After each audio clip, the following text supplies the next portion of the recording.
La silly saison est arrivée et elle devrait attiser plusieurs rumeurs et informations non fondées, allant jusqu'à la fantaisie pour certains. Un coup de soleil sur la tête et on croit avoir l'info du siècle. À la pause estivale, la situation des équipes est la suivante. Mercedes leader depuis Melbourne sans trop de concurrence, mais Red Bull vient se placer en deuxième force du plateau devant une Scuderia Ferrari complètement perdue. C'est bien simple, l'équipe autrichienne commence à marquer plus de points que l'équipe italienne en seulement peu de courses. Derrière eux, on retrouve McLaren qui s'installe comme quatrième équipe et c'est de bon augure pour eux. Ensuite, c'est plus compliqué à se faire une idée avec Renault qui doit se battre entre Toro Rosso, Alfa Romeo, Racing Point et As. Du côté des Williams, on sait que l'on terminera lanterne rouge du championnat. Alors, est-ce que ce classement des forces peut-il avoir des conséquences sur le futur plateau de 2020 ? C'est ce que nous allons voir maintenant. Lewis Hamilton sera bien chez Mercedes en 2020, le leader du championnat n'a aucune raison d'aller voir ailleurs ou d'arrêter. L'Anglais file vers un nouveau titre de champion du monde fort de ses 8 victoires, 4 pole positions et rien ne semble l'arrêter pour aller décrocher un 6ème titre. Pour le moment, il y a encore 9 courses à voir quand même.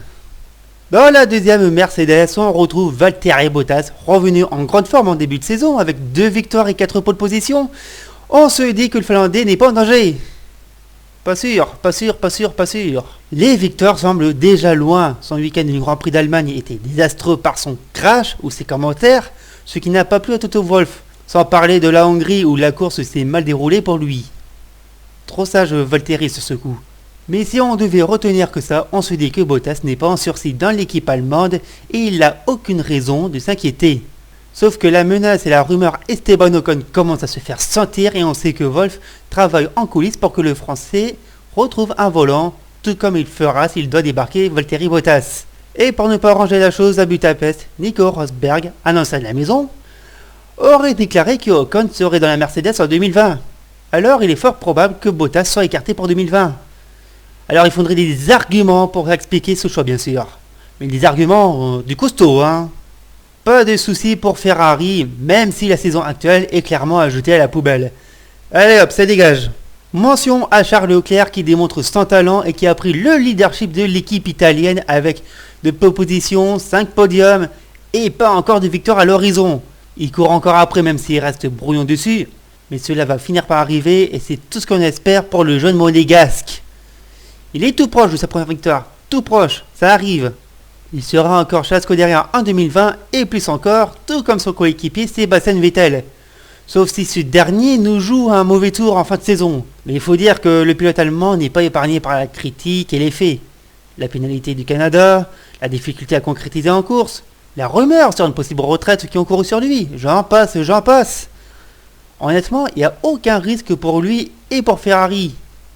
Ils seront toujours ensemble en 2020. Enfin, on espère. Comme je l'ai dit, on n'est pas à l'abri d'une surprise. Max Verstappen chez Red Bull en 2020, c'est acquis à 100%.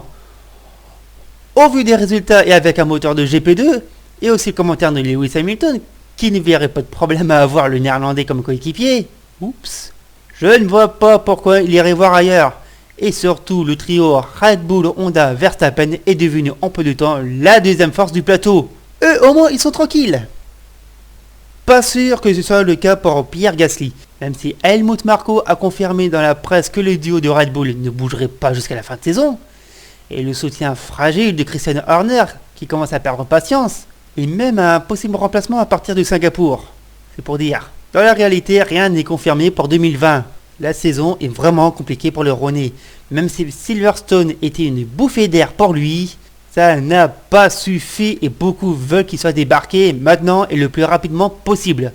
Dans la réalité, c'est vraiment compliqué. Parce que le mettre dehors serait une grosse erreur dans une équipe dévouée. C'est le mot à son pilote numéro 1. Alors si on doit débarquer Gasly, il faudrait le remplacer par un pilote Toro Rosso.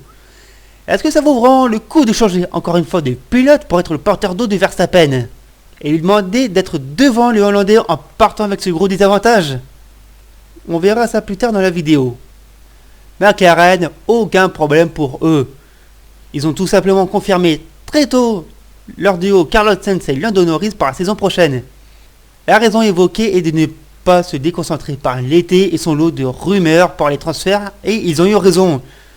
De plus, leurs pilotes font leur job. Carlos Sainz signe d'excellents résultats sur les dernières courses. Ça doit faire plaisir à Renault. Bougez pas Renault, on arrive. Et ce qui est dommage, c'est que personne ne parle des résultats de Carlos Sainz. Il a aligné beaucoup du 5ème place et personne n'en parle. C'est triste. Et du côté de Lando Norris, il s'affirme avec son style et sa maturité, et tout ça dans une voiture qui gagne en fiabilité et qui a un excellent moteur. Ah, faut le dire, il y a un bon moteur dans la McLaren. Et tout ça, ce n'est pas fini pour l'équipe de Woking.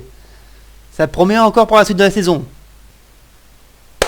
Chez Renault, c'est compliqué à tous les niveaux. Et en interne, cela doit être encore pire. L'arrivée récente d'Alain Prost au poste de directeur non exécutif pourra changer les choses. Et on l'espère parce que la situation est alarmante pour l'équipe française. C'est tout simplement inadmissible de voir ça pour un grand constructeur mondial ridiculisé à chaque course.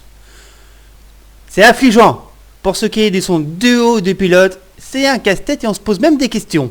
Daniel Ricciardo est sûr de continuer la saison prochaine.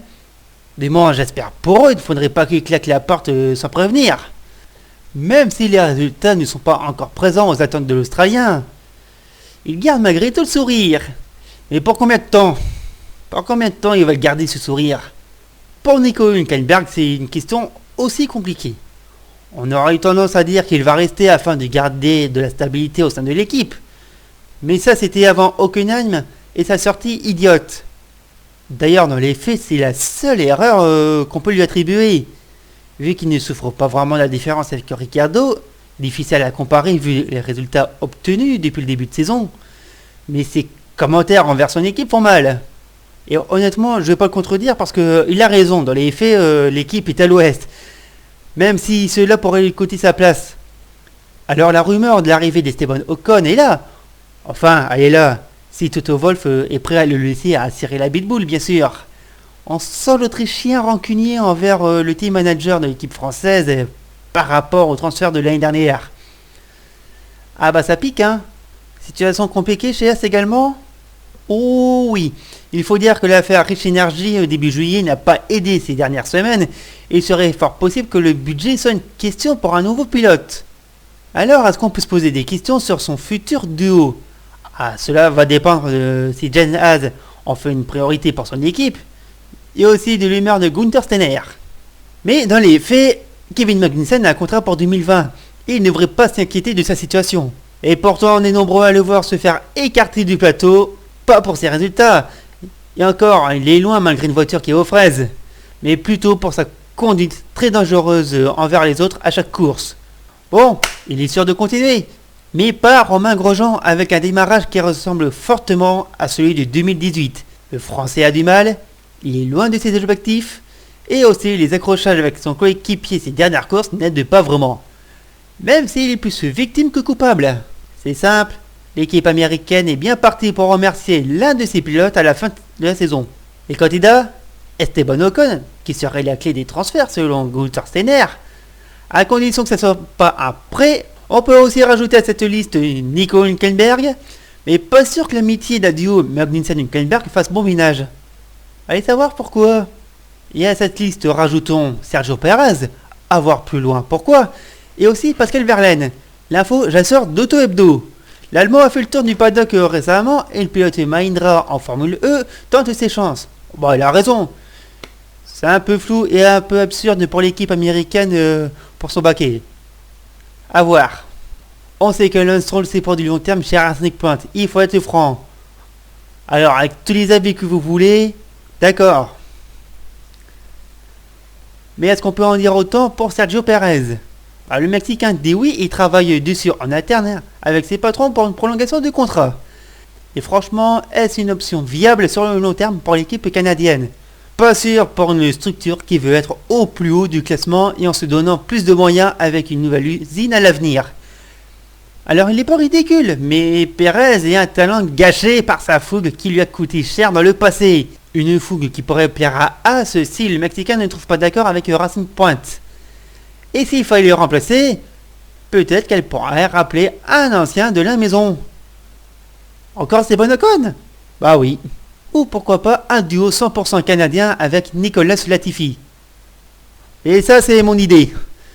Mais j'ai pensé à ça parce qu'il performe bien en Formule 2 et dans le passé, il fut le pilote réserviste de la structure de Silverstone.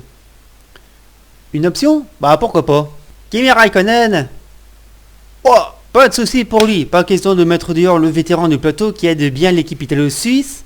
Il a toujours sa bonne vitesse de pointe et surtout, il marque d'excellents résultats à chaque course. Et surtout, il fait ce qu'il veut dans l'équipe d'après son contrat. Contrat qu'il n'aurait même pas lu, donc De toute façon, c'est pour de long terme entre Kimi et Alpha. Mais pour son coéquipier Antonio Giovinazzi, c'est plus dur que ça. Les performances arrivent, mais c'est une place à prendre chez Alfa Romeo. Sera-t-il là en 2020? Personne ne sait parce que personne n'en parle. Une prolongation pourrait même passer inaperçue dans les médias. Mais cela pourrait dépendre des prochaines courses. Alors, on évoque Mick Schumacher logiquement, même si ce dernier a remporté sa première victoire en Formule 2 à Budapest. Sa saison est très compliquée. L'idée d'une deuxième saison d'ailleurs en Formule 2 serait plus que logique. Alors, pourquoi pas Lucas Giotto. Là aussi, c'est mon idée, mais elle n'est pas déconnante car lui aussi est un excellent résultat en F2, où ces dernières commencent à se faire remarquer par le paddock de la Formule 1. Et accessoirement les Italiens. Toro Rosso. C'est compliqué aussi car cela dépend de la situation de Pierre Gasly chez Red Bull. Et accessoirement les humeurs d'Helmut Marko. Mais comme je l'ai dit bien avant, est-ce que ça vaut le coup de remplacer le français pour 2020? Alexander Albon performe bien, il serait le candidat idéal pour le deuxième baquet Red Bull. Mais depuis qu'il sait ça, il se met une forte pression pour démontrer son talent et ses capacités. Ce qui est risqué car ça pourrait le griller. Et si ce n'est pas lui, ce serait alors Daniil Kvyat dans la seconde Red Bull. Encore, il faut dire que le Russe revient en force et démontre que les événements passés ne l'ont pas touché au plus profond de lui. Et ce podium inespéré en Allemagne est de bon augure pour lui. Mais bon, soyons clairs, Red Bull doit arrêter de prendre des risques inutiles pour ses pilotes entre ces deux équipes. Albon veut continuer chez Toro Rosso en 2020 et Kvyat est dans le flou. Même si une place devait se libérer dans l'équipe italienne, pour ne sais quelle raison, il y a des prétendants. On peut penser à Patrick Howard, nouveau venu de la filière, ou bien Lucas Giotto qui serait le favori d'Helmut Marko. Au pire, Dentictom est disponible. La réalité, je vous le dis, Red Bull n'a plus de jeunes pilotes sous la main, d'où le rappel d'Albon et de Kvyat. Williams peut être moqué, voire même pleurer, par ses résultats et sa situation. Elle peut malgré tout compter sur son jeune pilote George Russell, qui sera dans l'équipe pour du long terme, et qui commence à faire mieux fonctionner sa voiture. Comme quoi. Alors, que dire de son coéquipier Robert Kubica? Le garder la saison prochaine, ou le remplacer par le pilote de réserviste qui est Nicolas Latifi, ou bien par un autre pilote? Bon d'accord, mais qui? Nick De Vries, actuel leader de la Formule 2? Et dans ce plateau d'ailleurs de Formule 2, on peut aussi retrouver des prétendants. Allez, sortons des noms. Jack Aitken, Anton Hubert, Artem Markelov, ou un autre qui sait. En fait, dans la réalité, la situation du second baquet de Grove n'est pas de l'ordre du jour. Et Williams pourrait tout simplement tarder, voire oublier, à se mettre d'accord à ce sujet. Voilà ce qu'on pourrait dire de la situation actuelle des transferts 2020 pour la Formule 1. Et vous, qui verrez-vous dans tel baquet? N'hésitez pas à réagir à la vidéo et proposer vos idées et vos avis. Cette vidéo se termine. Merci, bravo et à bientôt.